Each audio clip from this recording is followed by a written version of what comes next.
Fellow citizens, fellow Zimbabweans, today is 1 May, the Workers' Day. Today is the Workers' Day. I come to you at this important point in time, this particular juncture, to salute all the working men and women who toil for the betterment of our beautiful Zimbabwe. I must say, fellow workers, you are the living heroes of this great nation. You make us tick. You make us thrive. You make us shine instead. Thank you. Thank you. And thank you. As you are aware, workers define the collective destiny of any nation. The dignity of any nation and any country is in the dignity of its working people. But the situation in Zimbabwe is dire, sorry, and gory. We live in a very sordid and corrupt environment. The reality continues to be harsh. We commemorate the Workers' Day when over 80% of our working population is unemployed. 3.5 million people, especially the young ones, are unemployed.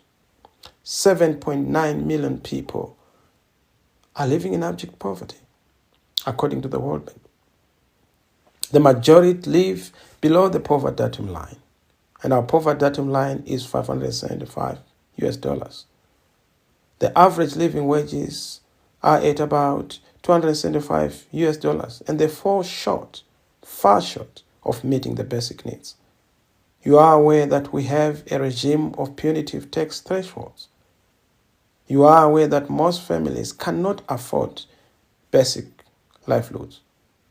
The basket of basic goods is 6 times higher than the minimum wage. That situation is untenable, unacceptable, and cannot be tolerated. Every worker deserves to thrive in an inclusive Zimbabwe, where everyone has access to fair and dignified employment opportunities and a balanced work environment. But we have to say, a new great Zimbabwe government, our citizens' government, will put in place a number of measures. 1, we will put a decent work agenda at the heart of our labor market policies. 2, we will elevate the TNF, the Tripartite Negotiating Forum, from the current talk show status to the prime policy formulation platform that it has to be. No public policy will be implemented in this country without passing through the TNF. 3, we will immediately grant public sector workers, government workers, the right to collective bargaining by ratifying and domesticating the International Labour Organization Convention 151. 3, we establish a living minimum wage through social dialogue, because nothing happens without them.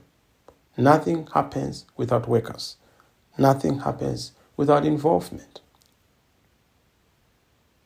4, we will also allow workers the free right and freedom to demonstrate and to demand and assert their rights. The idea of an inclusive Zimbabwe, free from poverty, corruption, and oppression, is the aspiration of all the citizens of Zimbabwe. In a Zimbabwe free from poverty, corruption, and oppression, the fruits of labor shall translate into economic progress and prosperity for all. Every family shall have a chance to prosper. Every citizen shall have a chance to shine. Every citizen shall be granted their opportunity to make a difference. The benefits of hard work shall accrue to the full and entire nation, and indeed reach all, not a few. Our country inenge yava yevese kwete yevene. In a corruption-free Zimbabwe, the fruits of labor will fuel economic prosperity, boost economic progress, benefiting all families. Workers deserve the freedom to freely choose a government that serves them. That makes the resolution of the disputed August 2023 general election a crucial step towards rearranging and acknowledging what is needed to correct the situation around workers' existence and livelihoods. Collectively, we must resolve the broken politics, disputed elections, and the contested presidential office. An unelected government is incapable and unable of responding effectively to the workers' demands. For this reason, an unelected and illegitimate administration is indeed a burden not only to the nation, but in particular to the workers.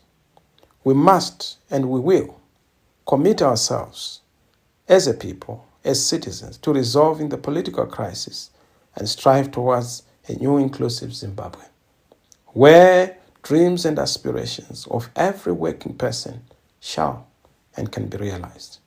The aspirations of every Zimbabwean, individual or collective, is to align with the vision of a great, working, and prosperous Zimbabwe. But tell you what, I come on this May Day with good news. I have good news to you. I have good news for you workers of Zimbabwe. Change is coming.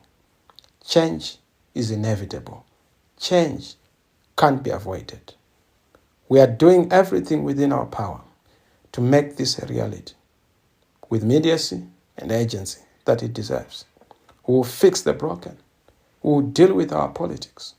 We will make sure that we deal with our 2023 disputed elections now and not in 2028. We can't postpone the problem. We must get our economy back on the rails. We must win back our mojo as a country. We need a citizen government for everyone.